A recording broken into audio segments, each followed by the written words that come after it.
De mi trabajo editorial. Básicamente voy a hablar de 3 libros: ¿Qué hacer cuando en la pantalla parece bien?, La sed y Roedores, cuerpo de embarazada sin embrión.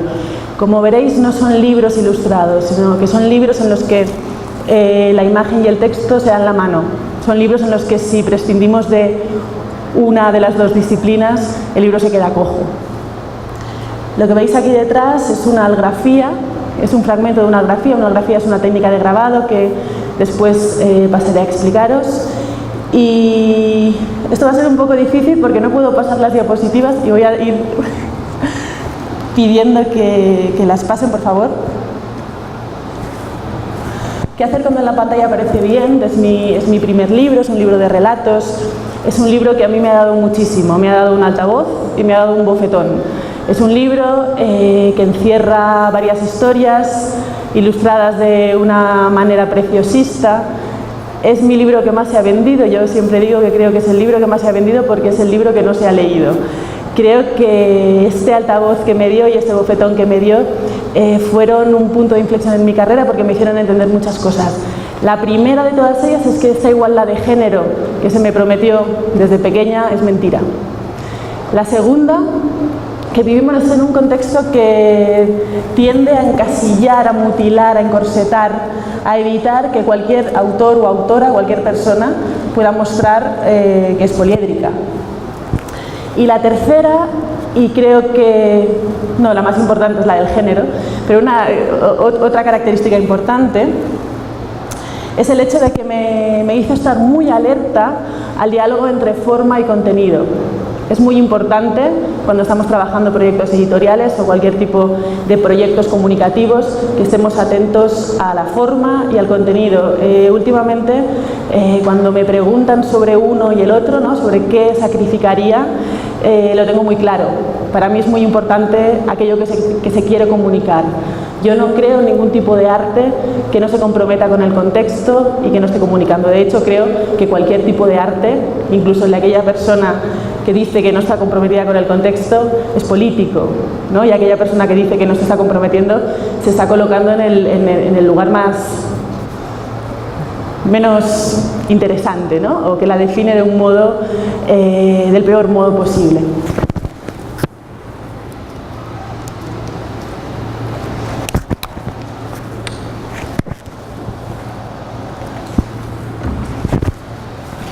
Yo soy pintora, soy dibujante, soy grabadora y también escribo. Y es en la literatura donde suelo encontrar el mayor número de preguntas que más me interesan y alguna respuesta. Para mí la literatura es el lugar en el que empiezo a entender, en el que empiezo a buscar un sujeto que me nombre, en el que empiezo a cuestionar sobre todo este sistema patriarcal del que estoy hablando. Este libro, Cómo acabar con la escritura de las mujeres, es un libro que os recomiendo enormemente. Es un libro de Joanna Russ. Está aquí en la feria, así que os podéis acercar y conseguirlo. El libro de Joanna Russ lo que hace es un despliegue maravilloso sobre los mecanismos que utiliza el patriarcado para desprestigiar la escritura de las mujeres. Ella está hablando de escritura, pero podemos llevarlo a cualquier ámbito artístico. Podemos hablar de escritura, podemos hablar de pintura, podemos hablar de música. Solo con que cojáis el libro y le deis la vuelta y leáis la contraportada, veréis de lo que estoy hablando. Normalmente, cuando una mujer hace una obra, lo primero que hace el contexto es negarlo. No lo ha escrito ella. Estoy hablando de una obra potente, de una obra que funciona, de una obra que es leída, que se respeta, que se consume. Lo segundo que hace el patriarcado es decir, lo ha escrito ella, pero fíjate sobre qué temas escribió.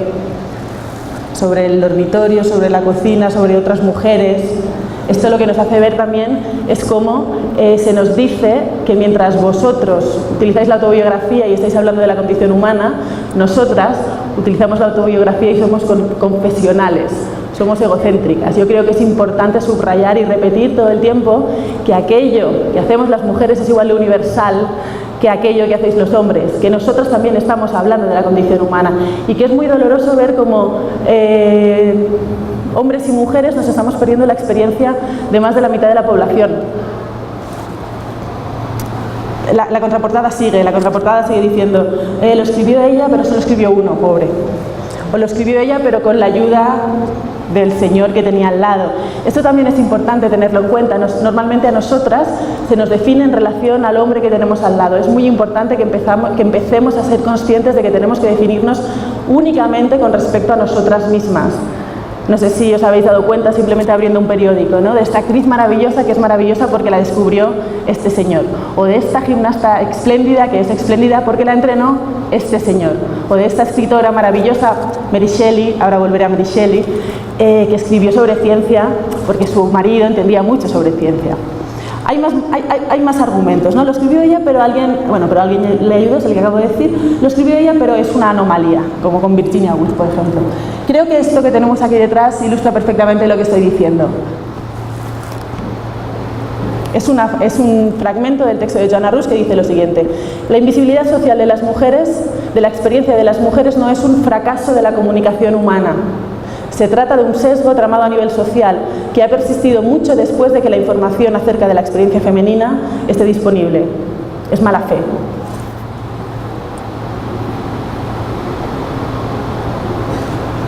Me gusta poner estas dos imágenes juntas porque son dos imágenes que no están tan lejos en el tiempo, pero que a nivel plástico parece que sí que lo estén.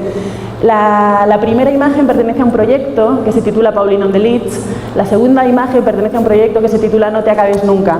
He elegido estas dos imágenes porque son dos imágenes de dos proyectos hechos con la misma persona, con la escritora, con la poeta María Leeds. La primera imagen pertenece al año 2010 y la segunda imagen pertenece al año 2015. Yo creo que si hay algún grabador en la sala, me disculpe, por favor. ¿Hay algún grabador o grabadora en la sala? Nadie, qué bien. Así, discúlpame por lo mal entintada que está la plancha de cobre de la derecha. A mí el grabado me interesa por muchos motivos. Sobre todo me interesa porque me lleva a lugares con los que no puedo ir con ninguna otra técnica. El grabado sale en un momento en el que se necesita multiplicar una imagen, en el que se necesita seriar una imagen. El objetivo del grabado es conseguir una imagen concreta y poder hacer una tirada. Ahora mismo yo creo que no tiene, por lo menos en mi trabajo, demasiado sentido hacer una imagen y reproducirla. Tengo otros modos, ¿no?, de reproducción. A mí lo que me interesa del grabado es que me lleva a lugares en los que puedo trabajar no únicamente la línea, y ahora estoy hablando únicamente del agua fuerte, sino también la mancha.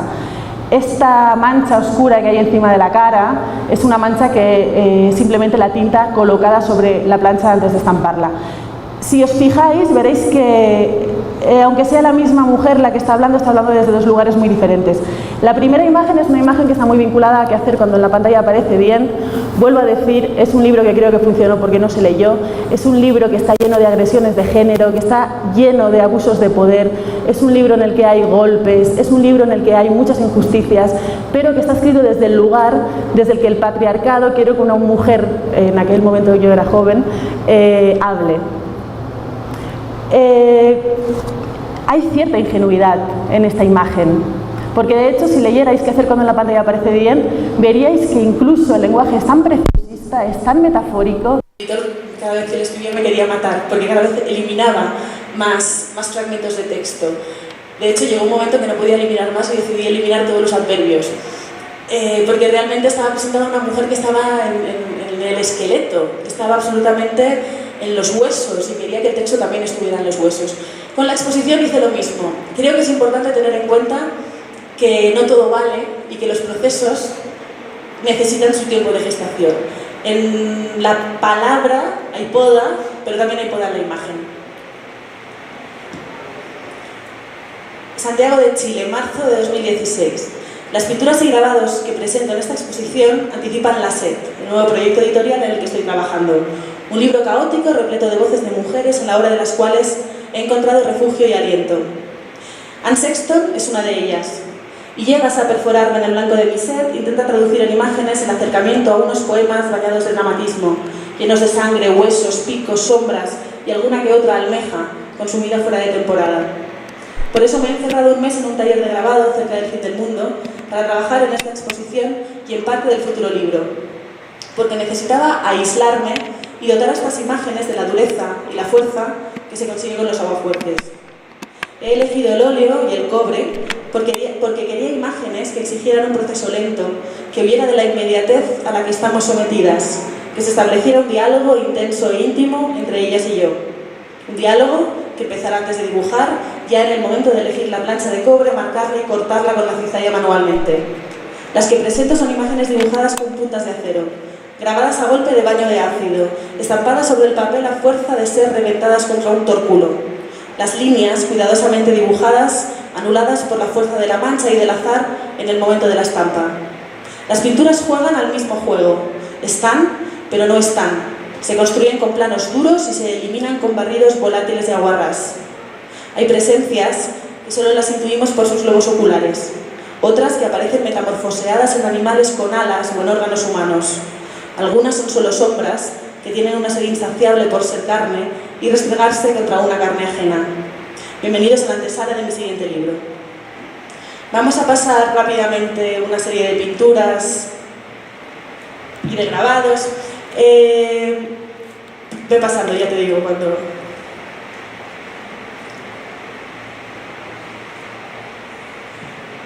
Para mí era importante trabajar primero el texto y luego la imagen.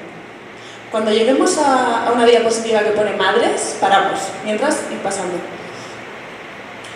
El texto y la imagen nacen en el mismo momento, pero la ejecución lógicamente no se puede dar al mismo tiempo. Entonces fue la primera vez que trabajé primero el texto y después trabajé en las imágenes. ¿Esto qué me permitió? Me permitió ver que un libro de 10 capítulos realmente era un libro de 3 bloques.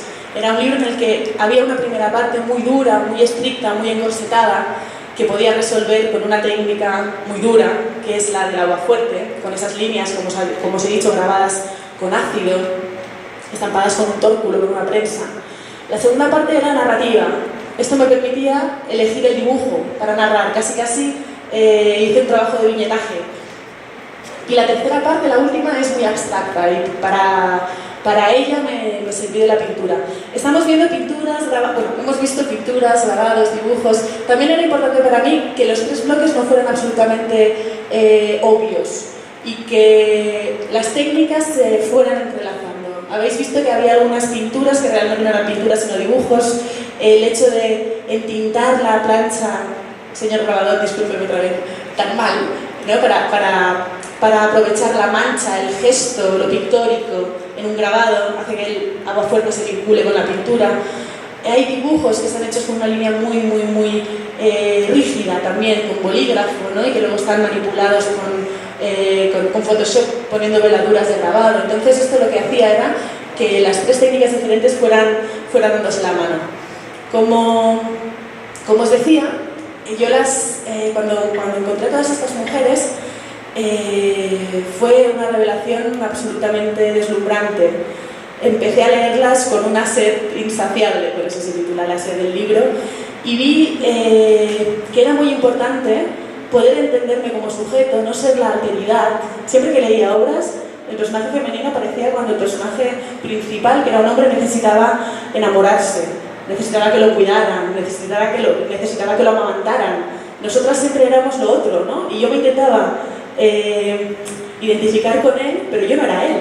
Esto es lo que sucede, y ahora le voy a robar las palabras a Mary Beard, una de las despertadoras de este libro.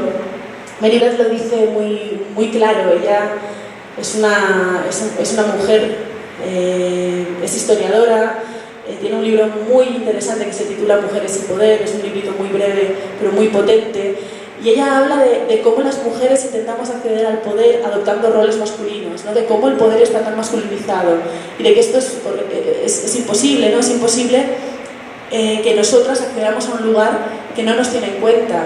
Si os fijáis, muchas de las políticas visten como visten los hombres, muchas de las políticas van al logopeda para hacer una voz más grave, para que la voz tenga más peso. El objetivo es feminizar también la cultura, feminizar también los otros espacios públicos. Y como dice Mary Beard, el problema es el propio sistema. Tenemos que romper las bases de un sistema que es absolutamente machista. Y esto lo digo siempre, aunque me parezca una tontería y me parezca muy obvio, pero creo que tenemos que repetirlo. La importancia del feminismo, ¿no? La importancia de hablar de feminismo y que la palabra feminismo no suene agresiva. Hay gente que escucha la palabra y se acojona, Feminismo no es la antítesis de machismo. Feminismo es igualdad de género. El feminismo lo único que quiere es que hombres y mujeres vivamos en igualdad de condiciones.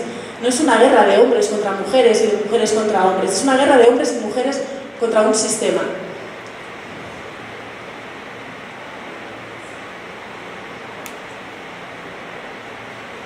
Ella es Siri Husband. Todas estas mujeres que vamos a ir viendo ahora son las autoras que Teresa, que es el personaje principal de la SED, contiene. Siri Husband tiene muchas novelas, de hecho ahora está a punto de publicar una, muchos ensayos, escribe unos artículos fantásticos, vincula las ciencias y las letras de una manera absolutamente necesaria.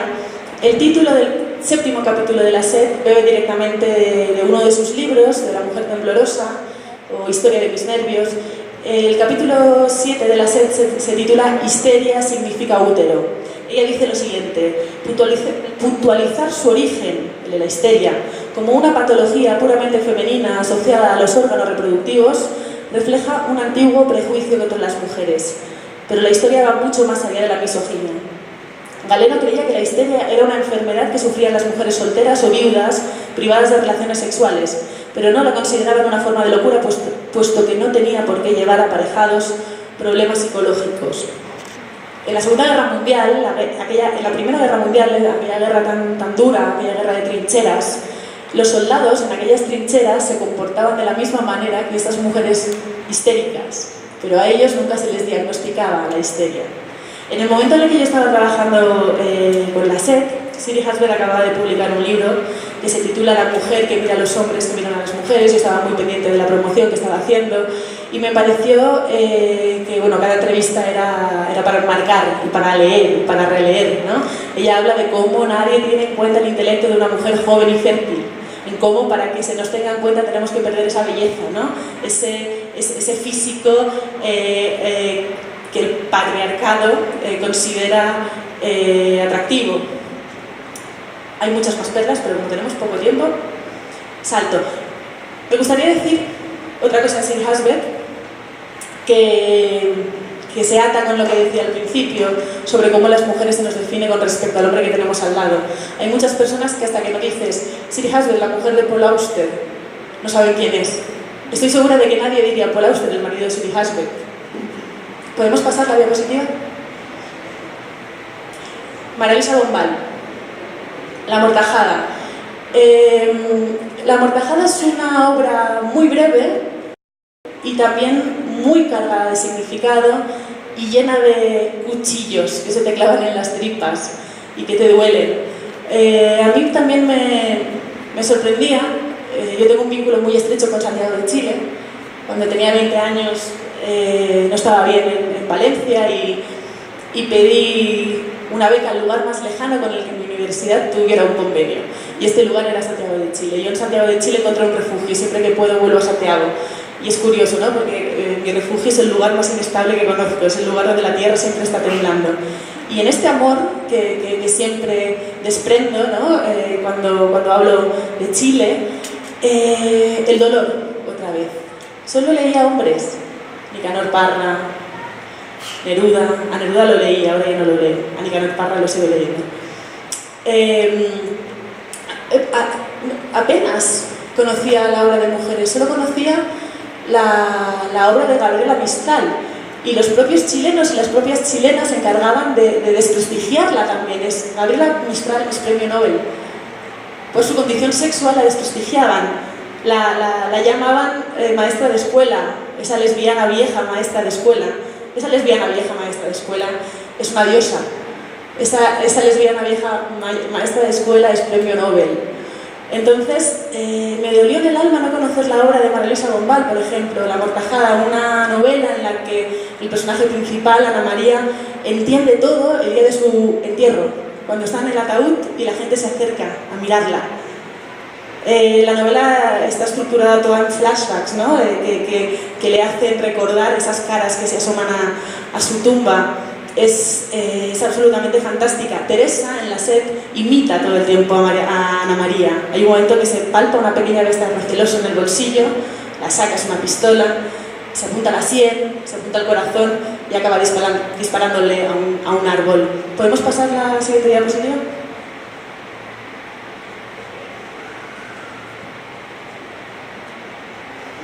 Otra autora chilena, Teresa Williams-Montt. Teresa Williams-Montt además tuvo la suerte de ser muy hermosa, cosa que se convirtió también en su desgracia. Teresa Williams-Montt a sus 28 años había intentado acabar con su vida 3 veces. Aquí había un problema. Todas las mujeres en las que yo me estaba basando para construir a mi personaje acabaron suicidándose. Todas. 2 se salvaban. En un 90% largo, todas estas mujeres que han hecho tanto por la condición humana se mataron. Entonces, a mí me dolía en el alma que mi personaje todo el rato se acercara al suicidio. ¿Podemos seguir con la siguiente? Silvia Plath, todas y todos conocemos a Silvia Plath. Silvia Plath también acabó suicidándose, como sabéis. Ella estaba casada con Ted Hughes. Ted Hughes es un gran poeta, maravilloso. Ella también era una gran poeta, maravillosa, pero fijaos, el poco tiempo del que disponía, porque tenían 2 hijos y lógicamente se encargaba ella de cuidar a los hijos, Silvia Plath lo invertía en copiar las obras de su marido. Su tiempo lo dedicaba a poder difundir la obra de su marido, no lo dedicaba a poder difundir la obra propia. Silvia Plath acabó metiendo la cabeza en el horno y muriendo. Ted Hughes se había ido con Asia Webby, con otra poeta, que unos años más tarde se suicidó metiendo la cabeza en el horno. La portada de la SED, ahora la veremos, es la de Teresa con los brazos cruzados y encima de la mesa hay una cabeza de un cuervo. La muerte está todo el rato muy presente y los cuervos también. Y estos cuervos hacen alusión directa a esa relación de Silvia Plath con Ted Hughes. Ted Hughes publicó un poemario brutal, muy hermoso, muy potente, que se titula El Cuervo. Y aquí os traigo un poema.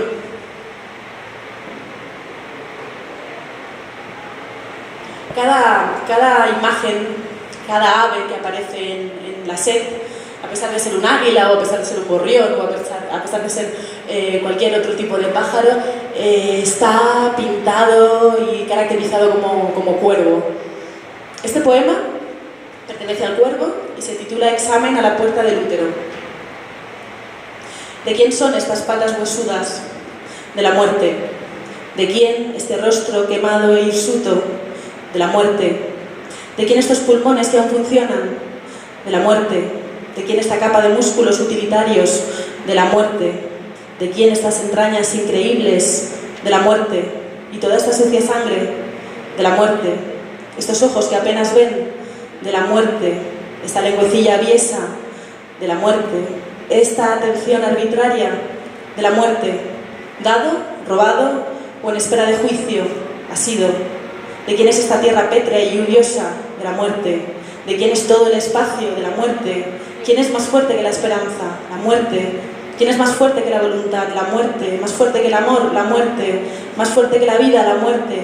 ¿Pero quién es más fuerte que la muerte? Está visto que yo. Cuervo. Pasa. Silvia Plath escribió sobre la perfección de la mujer en la muerte y acabó suicidándose. ¿Podemos pasar la diapositiva, por favor? Esta es una de las imágenes del libro. ¿Pasamos a la siguiente? Virginia Woolf, también la conocemos. Hay un objetivo en la obra de Woolf que para mí es necesario y que intento robarle siendo consciente de quién es Virginia Woolf y quién soy yo, ¿no? Para ella era importante que sus personajes pudieran entenderse como andróginos. Para mí era importante que Teresa pudiera entenderse como andrógino. Antes de ayer hubo una mesa redonda en la que éramos 4 mujeres hablando. Lo mismo, me repito todo el tiempo, pero es que es importante, no son cosas de mujeres. Es igual de universal, lo nuestro que lo vuestro.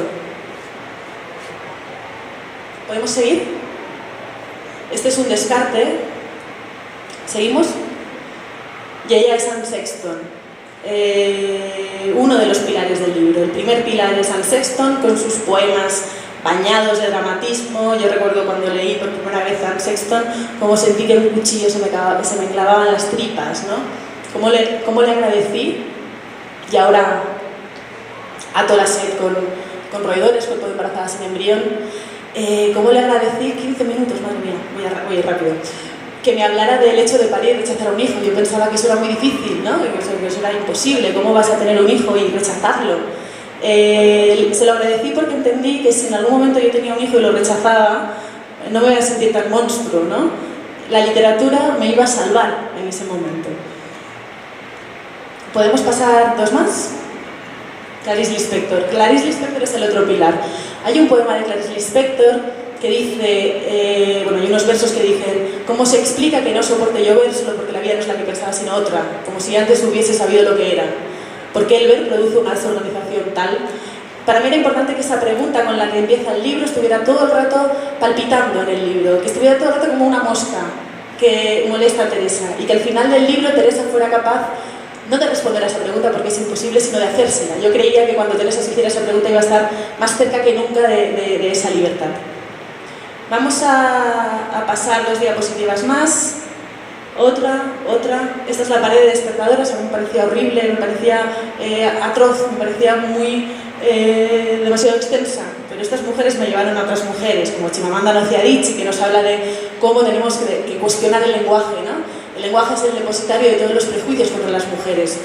El pensamiento se construye a través del lenguaje. El lenguaje es masculino. ¿Seguimos? Los hombres me explican cosas. Rebecca Solnit, tenéis que leer este libro. El primer relato habla justamente de qué es el mansplaining, ¿no? De cómo ella ha escrito un libro. Leedlo. ¿Seguimos? Solterona, de Kate Bollick. Aquí con esto volvemos al lenguaje. Qué importante es apropiarnos del léxico en valenciano es expulsar, sacudirlo, ¿no? De todos estos prejuicios que tantas palabras en femenino tienen y que su equivalente en masculino no tienen. Solterón es absolutamente despectivo, solterón no lo es.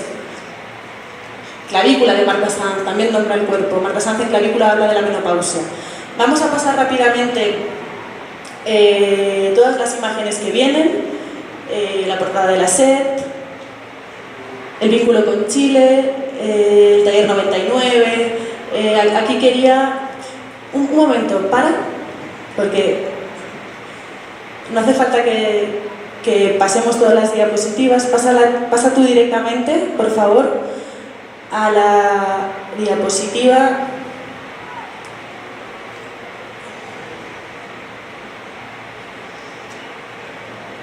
108.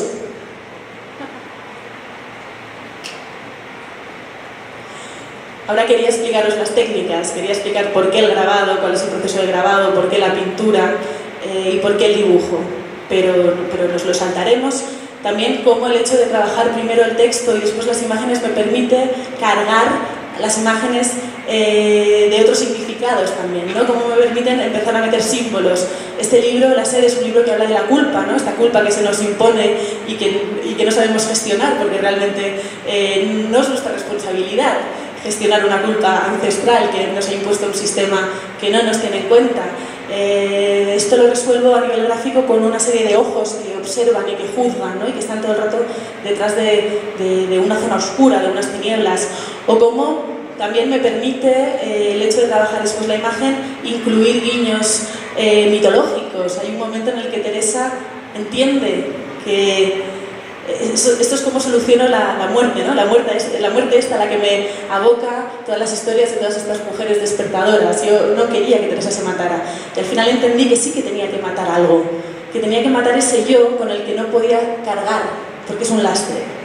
Entonces, en el momento en el que Teresa se da cuenta que tiene que matar a ese yo, aparece en el cabezal de su cuadro, de su cama, un cuadro de Atalanta, el gran símbolo feminista.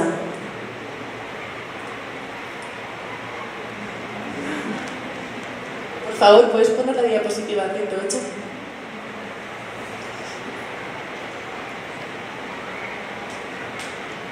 La diapositiva 108 y la diapositiva 109 son dos carteles que intentan nombrar el mundo también en femenino. El primero es el de la Feria del Libro de Madrid del año pasado y el segundo es el de Mujeres del Libro. Si no conocéis Mujeres del Libro, os animo a que la sigáis. Somos un colectivo formado por autoras, editoras, bibliotecarias, traductoras, todas mujeres que trabajamos en el sector editorial y que tenemos como objetivo rescatar todas estas voces que han sido silenciadas. El año pasado, cuando aparezca la imagen, rescatamos a Emily Dickinson con un verso maravilloso, ¿no?, que habla de que nadie sabe su propia estatura hasta que se levantan. Este año hemos rescatado a Audre Lorde, una poeta lesbiana, africana. Pues pasar a la siguiente, que nos dice algo muy importante, que es: tu silencio no te protegerá. Tenemos que nombrarnos, tenemos que resignificarnos, tenemos que ser sujeto de la narración, tenemos que equivocarnos también. Si no hablamos no habrá un diálogo, si no hay un diálogo no construiremos en la dirección correcta. La siguiente diapositiva es una foto en la que estoy embarazada con un embrión muerto y al lado hay una pintura de Louis Bourgeois.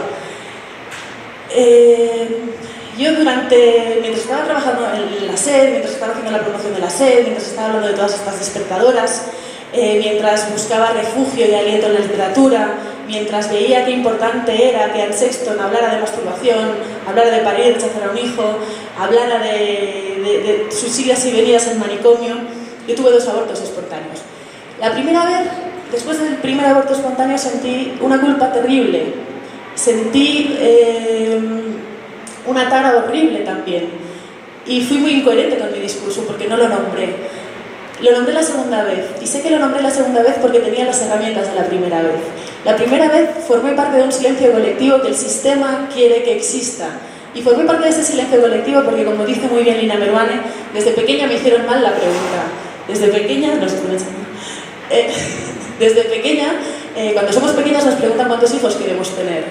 La pregunta está mal hecha. Cuando llegamos a los 35 nos preguntan cuándo vamos a tener esos hijos. La pregunta está mal hecha, porque en nuestras cabecitas de niñas, feminidad y maternidad se unen. Y feminidad es una cosa y maternidad es otra cosa. Entonces, la pregunta que deberíamos hacer a nuestras hijas es si quieren o no quieren ser madres. El hecho de que maternidad y feminidad se unan en nuestros cerebros, lo que provoca es esta culpa y esta tara y esta obligación de ser madres. Me di cuenta la segunda vez de que tenía que nombrarlo, porque era muy probable que en el momento en el que a mí me estaba sucediendo por segunda vez tener que entrar en un quirófano para que me extrajeran un embrión muerto, era una situación que debían estar viviendo muchísimas otras mujeres. Y era una situación para la que no tenía herramientas. No tenemos herramientas para enfrentarnos a esto.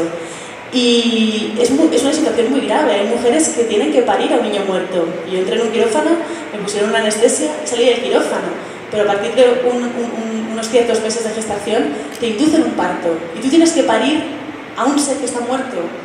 Y luego no sé cómo será aquí en Colombia, pero en España te ponen en planta, pasas la noche al lado de mujeres que acaban de tener a sus niños vivos. Es absolutamente terrorífico. Podemos pasar otra. Este cuadro de Tiziano para mí fue revelador. A mí me encanta ir al Museo del Prado, siempre que voy a Madrid, voy siempre con un amigo que es teórico de arte, y es interesante el diálogo entre los dos porque ya llegamos juntos a lugares a los que solos nos sería imposible llegar o tardaríamos mucho más. Él aporta toda la parte teórica y yo aporto la parte práctica. Estábamos viendo este cuadro de Tiziano y él empezó a hablar. Y se centraba todo el rato en la parte superior izquierda, en la parte donde hay luz. Yo me di cuenta en aquel momento que mi amigo no pinta, porque si pintara estaría hablando de la misma manera de la zona de las sombras, ¿no? Los que pintamos sabemos que la zona de las sombras no se puede resolver con 2 brochazos oscuros, que hay muchísima información en la zona de las sombras, que normalmente yo por lo menos me enfrento a ellas de la misma manera que me enfrento a las zonas en las que hay luz. En este caso, además, en este cuadro, es importante esa zona de la sombra, porque a nivel narrativo nos está contando la historia. Llegan unos romanos, hay unos perros, es de noche, van a apresar a Jesucristo. Pero es que a nivel plástico también es importante esa zona, porque la pincelada es diferente, las veladuras son diferentes, el gesto es diferente, lo que nos está contando el autor es otra cosa, que suma a la zona de luz. Fue en aquel momento cuando pensé que ese es el lugar que habitamos las mujeres, que nosotras vivimos ahí, en esas tinieblas. Y durante mucho tiempo lo pensé, pero me di cuenta, después del segundo aborto, que era mentira. que sí, habitamos las tinieblas, pero no son unas tinieblas compartidas. Si fueran unas tinieblas compartidas, ya no estaríamos viviendo ahí, ya habríamos salido de las tinieblas, porque juntas habríamos construido. El problema es que son unas tinieblas individuales, son unos cubículos de mierda de tinieblas, y no hay comunicación, no nos explicamos lo que nos sucede, no nos damos herramientas las unas a las otras para poder sanar antes o para poder simplemente dejar atrás a mayor velocidad algunas cosas que huelen. El hecho de darme cuenta de esto me llevó a ver esa incoherencia de la que os hablaba, ¿no? A ver que yo llevaba años hablando de Anne Sexton, defendiendo que lo personal es político, que lo femenino se tiene que poner sobre la mesa, que hasta que no se ponga sobre la mesa no será político, a defender que los trapos sucios de la pareja no se lavan en casa, porque lo único que provoca lavarlos en casa es que estamos protegiendo al agresor. Fui entonces capaz, gracias a eso y gracias a la sororidad, que es algo que ya finalmente es real, que se palpa, no sé, supongo que vosotras y vosotros también lo veis así, ¿no? Gracias a la sororidad pude publicar Roedores, cuerpo de embarazada sin embrión. Y una cosa que me dolía, ¿podemos pasar?, es que me estaba enfrentando, publicando ese libro, a la promoción de un libro que yo había gestado de un modo absolutamente opuesto y diferente a mis anteriores trabajos. Yo siempre parto de una amplia bibliografía, y lo que me permite esa bibliografía, además de muchas cosas, es tener argumentos de autoridad para defender mi obra. Con Cuerpo de embarazada sin embrión no tenía esa bibliografía, y iba a ser muy difícil hablar de ese libro, que es tan personal también. Entonces, mientras llegaba el libro, empecé a buscar bibliografía. Llegué a Lucía Berlín con el manual de mujeres a Silvia Nanclares, antes habíamos visto a Silvia Plath. Para mí es muy importante leer la experiencia de muchas mujeres con las que no tengo nada que ver. Para mí es importantísimo leer a Silvia Nanclares y ver todo su proceso hasta conseguir ser madre y todas las preguntas que ella se hace sobre maternidades. Creo que también es importante que tengamos en cuenta que se nos vende una única maternidad y que hay muchísimas maternidades. Cada mujer debería poder vivir su maternidad como le dé la gana. Yo también, uno de los motivos por los que publiqué aquella foto, por los que rompí algo tan importante para mí como es la intimidad. O sea, para mí las redes sociales son un escaparate y todo lo que muestro tiene el filtro artístico. Aquí me salté el filtro artístico porque quería hablar de que eso también es maternidad, de que maternidad no solo es la famosa que luce tripita en la revista del corazón. Maternidad es estar en la cama vomitando, maternidad es perder a un hijo, maternidad son muchas otras cosas. ¿Podemos seguir? Seguimos. Todos estos son libros actuales o de un pasado bastante cercano que abordan el tema del deseo de ser madre, del deseo de no ser madre, del hecho de perder un hijo, del hecho de querer abortar y que tu país no te lo permita, y que la única consecuencia de esto sea situaciones de riesgo absoluto para mujeres que no deberían estar en ese riesgo absoluto. ¿Seguimos? ¿Seguimos? ¿Seguimos? Y este es el libro. El libro realmente... ¿Podemos pasar 3 diapositivas más? El libro realmente son 2 libros. Por un lado está el diario de los 2 abortos, que es un texto también muy crudo, que huye del victimismo, que no busca un abrazo, que simplemente busca nombrar, busca poner sobre la mesa un tabú. Uno de tantos tabúes que afectan a los cuerpos de las mujeres. Es muy paradójico, ¿no? Que no sepamos nada sobre nuestros cuerpos, pero que nuestros cuerpos sirvan para vendernos absolutamente todo. Que nuestros cuerpos aparezcan hipersexualizados todo el tiempo en vallas publicitarias. Que nos vendan coches, que nos vendan seguros de vida, que nos vendan gafas, que nos vendan pastas de dientes. Pero que en el momento importante, en el momento de enfrentarte a una pérdida gestacional, sea el propio sistema el que te dice que hasta que no lo pierdas 3 veces, el protocolo no se activará y el foco no girará hacia el hombre. Hay veces que el origen del problema está en el cuerpo masculino, pero también a nivel médico se nos culpa. Podemos pasar unas cuantas... Vale, nos quedamos aquí, aquí y aquí. ¿Lo siguiente? Yo pensaba Roedores, por un lado, es el diario de los dos abortos y por el otro lado es un animalario ilustrado. Yo llamaba ratona a mi embrión y como mi vínculo con la maternidad había sido siempre literario, desde que empecé a viajar, yo le compraba álbumes ilustrados a mi hija o hijo y bueno, llevo mucho tiempo y había armado una librería pequeña, muy bonita y vi que no había ningún libro mío. Entonces le pinté este libro, que yo quería que fuera algo íntimo entre ella y yo, que no saliera de nuestra casa, que fuera nuestro primer vínculo, y le quise pintar a todos sus familiares, ¿no? Todos los roedores que me vinieran a la cabeza. Yo pensaba que esto era un libro infantil. Esto no es un libro infantil, lógicamente. Roedores, cuerpo de embarazada sin embrión, son dos libros que nos explican lo mismo, uno con palabras y uno con imágenes. Esto es el autorretrato de una mujer que está absolutamente aterrorizada. Cuando quise publicar El acordeón, pensé que lo quería publicar porque ya que no lo iba a ver mi hija, que lo vieran mis sobrinos, que lo vieran las hijas de mis amigas, los hijos de mis amigas, cuando tuve el libro en las manos no lo enseñé a ningún niño, no quería que este ratón apareciera en sus sueños y los aterrorizara. Me di cuenta de que no era un libro infantil por la gama cromática, no era un libro infantil por la pincelada, no era un libro infantil por los rostros de todos estos roedores. Hay una nutria que está ciega y está embarazada de otra nutria ciega. Y todo lo que le cuento a mi hija, o lo que yo pensaba que le quería contar a mi hija, tiene que ver con la maternidad. A mí la literatura me salva como lectora, pero no me salva como autora. Esto lo digo porque conseguí sanar, y lo digo porque siempre en las entrevistas parten de esa base, ¿no? Claro, has hecho este libro, has sanado y ahora, y entonces te hacen la pregunta. Yo no, yo he hecho este libro y me ha dolido. Yo he hecho este libro mientras sucedía todo y mientras me estaba doliendo. Yo encontré la sanación. Podemos pasar dos más. En la pintura. Cuando empecé a pintar embriones como loca. Cuando empecé a buscar en La Mancha una respuesta. Y no fue hasta que llegué a... ¿Pasamos varias?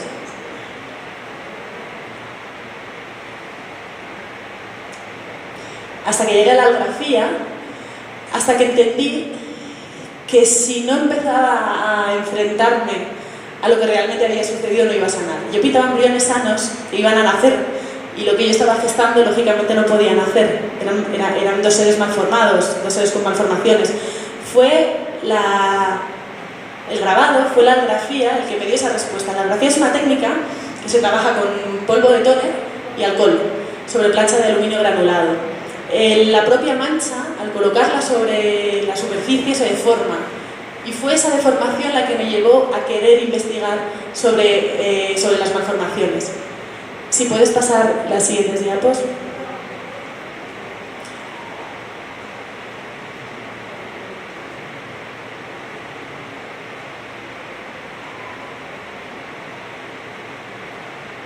Paramos aquí.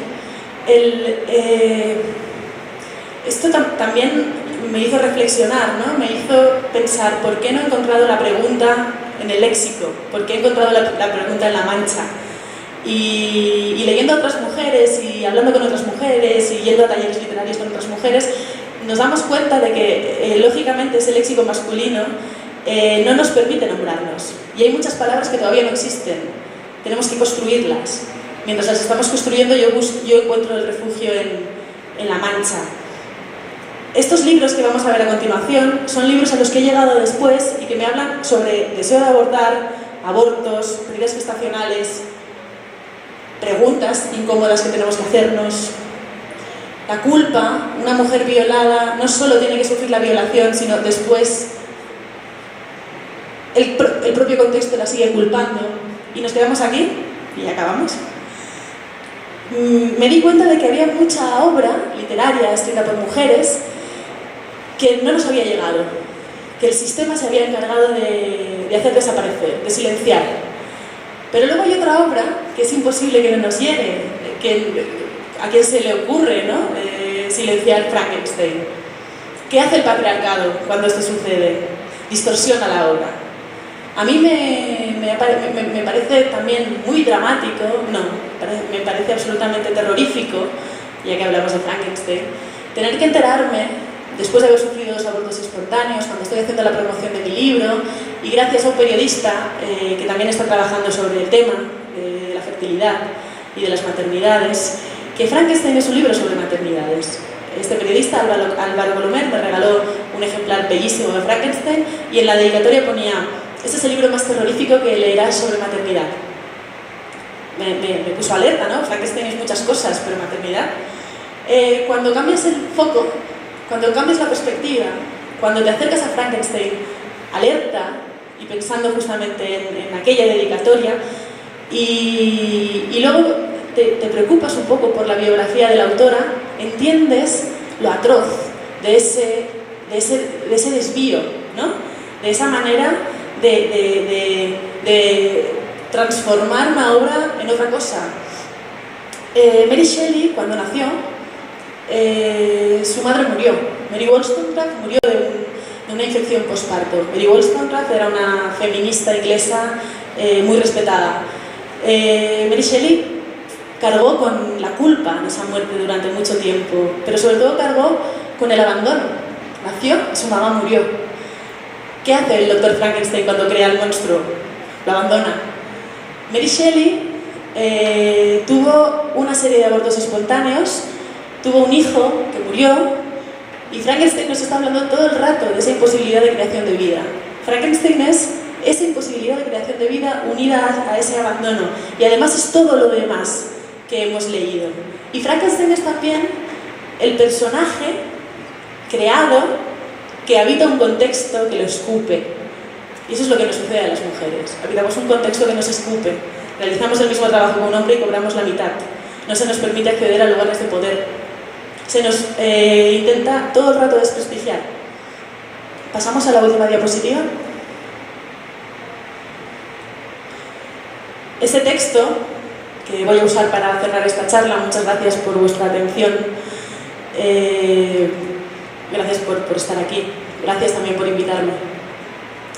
Creo que es el texto con el que tenemos que despedirnos.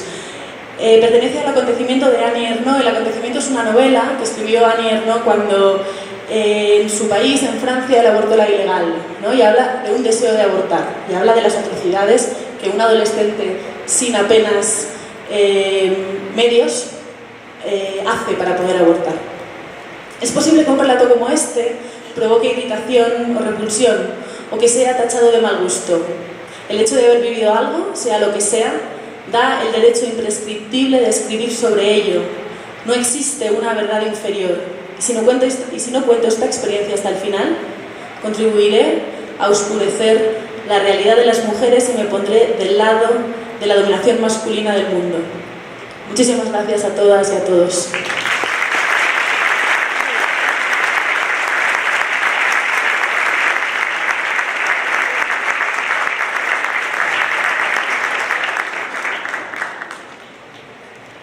¿Alguien tiene una pregunta? Una sola. Pero todo sumamente claro. Sí. Venga, por favor.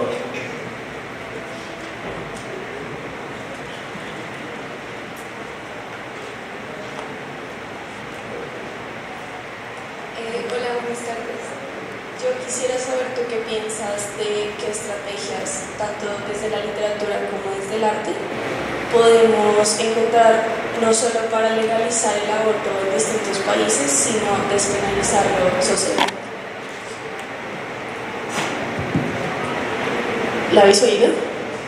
Yo me he enterado de la mitad. ¿Cómo el arte puede conseguir que se despenalice el aborto?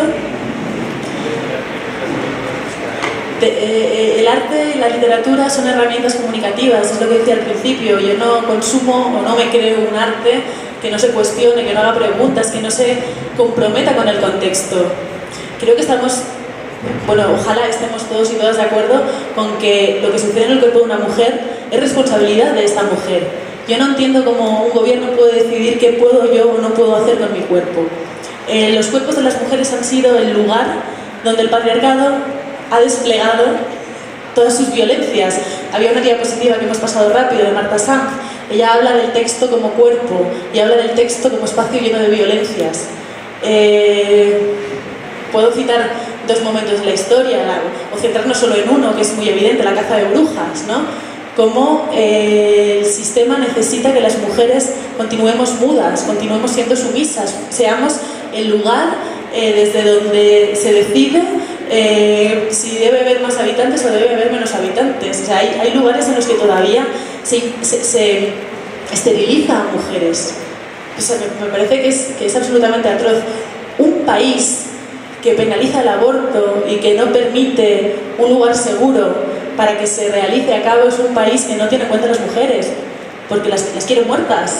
Porque si tú necesitas abortar, acabarás abortando. Y hay muchísimas mujeres que han muerto en lugares clandestinos para abortar. O sea, ¿cómo lo hacemos desde el arte? No callándonos, nombrándolo con toda su crudeza.